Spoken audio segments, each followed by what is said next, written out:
उत्तर प्रदेश के बहराइच से सामने आया ये वीडियो अब सिर्फ एक प्रशासनिक चूक नहीं बल्कि संविधान, प्रोटोकॉल और धर्मनिरपेक्षता के सवाल पर एक बड़ी बहस बन चुका है। जहां पुलिस परेड ग्राउंड, जो अनुशासन, प्रशिक्षण और राष्ट्र के प्रति निष्ठा का प्रतीक माना जाता है, वहां एक धार्मिक कार्यक्रम आयोजित किया गया और इतना ही नहीं, एक कथावाचक को गार्ड ऑफ ऑनर भी दिया गया। वीडियो में साफ देखा जा सकता है कि बहराइच के पुलिस अधीक्षक RN सिंह खुद परेड की अगुवाई कर रहे हैं। रेड कारपेट बिछा हुआ है, पुलिस कर्मी सलामी दे रहे हैं और कथावाचक पुंडरीक गोस्वामी सम्मान स्वीकार कर रहे हैं। ये दृश्य सोशल मीडिया पर वायरल हुआ और यहीं से विवाद ने तूल पकड़ लिया। अब सवाल उठता है, क्या किसी कथावाचक को गार्ड ऑफ ऑनर दिया जा सकता है, और अगर नहीं तो ये सम्मान किन्हें दिया जा सकता है? दरअसल गार्ड ऑफ ऑनर कोई सामान्य सम्मान नहीं है, ये सम्मान राज्य की संप्रभु शक्ति का प्रतीक माना जाता है।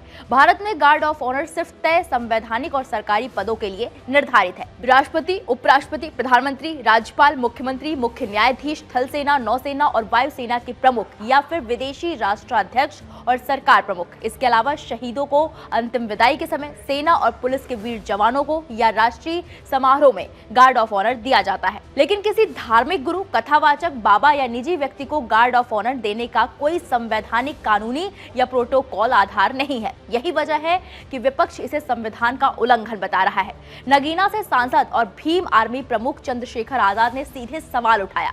भारत कोई मठ नहीं बल्कि एक संवैधानिक गणराज्य है। उन्होंने एक्स पर एक वीडियो शेयर करते हुए सरकार पर निशाना साधा। उनका आरोप है कि उत्तर प्रदेश में आस्था को संविधान से ऊपर, धर्म को कानून से ऊपर और कथावाचकों को संवैधानिक पदों से ऊपर बैठाया जा रहा है। उन्होंने आगे लिखा कि ये घटना बताती है कि उत्तर प्रदेश का प्रशासन अब संविधान के प्रति जवाबदेह नहीं बल्कि धार्मिक सत्ता के आगे नतमस्तक है। ये एक खतरनाक परंपरा की ओर इशारा करता है जहां राज्य धीरे धीरे अपने संवैधानिक चरित्र को त्याग रहा है। सवाल उठते हैं, पुंडरीक गोस्वामी है कौन? वो कौन सा संवैधानिक पद धारण करते हैं? किस कानून या प्रोटोकॉल के तहत उन्हें गार्ड ऑफ ऑनर दिया गया? क्या अब उत्तर प्रदेश में धार्मिक पहचान ही नया सरकारी प्रोटोकॉल है? मुख्यमंत्री योगी आदित्यनाथ को याद दिलाना जरूरी है।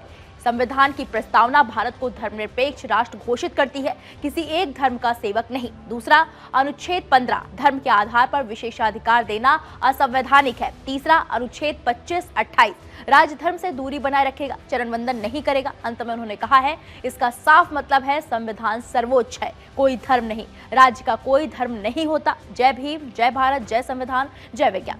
समाजवादी पार्टी ने भी इसे बाबा साहेब अम्बेडकर के संविधान का अपमान बताया है। वहीं बहराइच पुलिस का तर्क है कि कथावाचक को प्रेरक व्याख्यान के लिए बुलाया गया था क्योंकि ट्रेनिंग के दौरान कुछ पुलिसकर्मी मानसिक अवसाद में थे। लेकिन सवाल यही है, अगर उद्देश्य केवल व्याख्यान था तो परेड ग्राउंड ही क्यों, रेड कारपेट क्यों और गार्ड ऑफ ऑनर क्यों? इस मामले में बहराइच के SP को निशाने पर लिया जा रहा है। वहीं मामले की गंभीरता को देखते हुए यूपी पुलिस महानिदेशक ने स्वतः संज्ञान लिया है। DGP कार्यालय ने साफ कहा है कि पुलिस परेड ग्राउंड का उपयोग केवल प्रशिक्षण, अनुशासन और आधिकारिक कार्यक्रमों के लिए ही किया जा सकता है।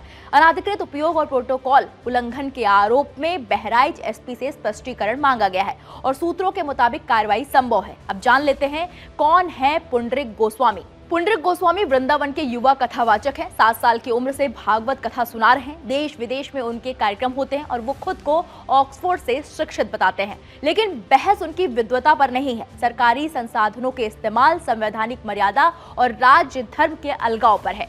कुल मिलाकर ये मामला सिर्फ एक वीडियो नहीं बल्कि ये तय करेगा कि संविधान सर्वोच्च रहेगा या आस्था, प्रोटोकॉल चलेगा या परंपरा, और राज्य धर्मनिरपेक्ष रहेगा या धार्मिक झुकाव वाला।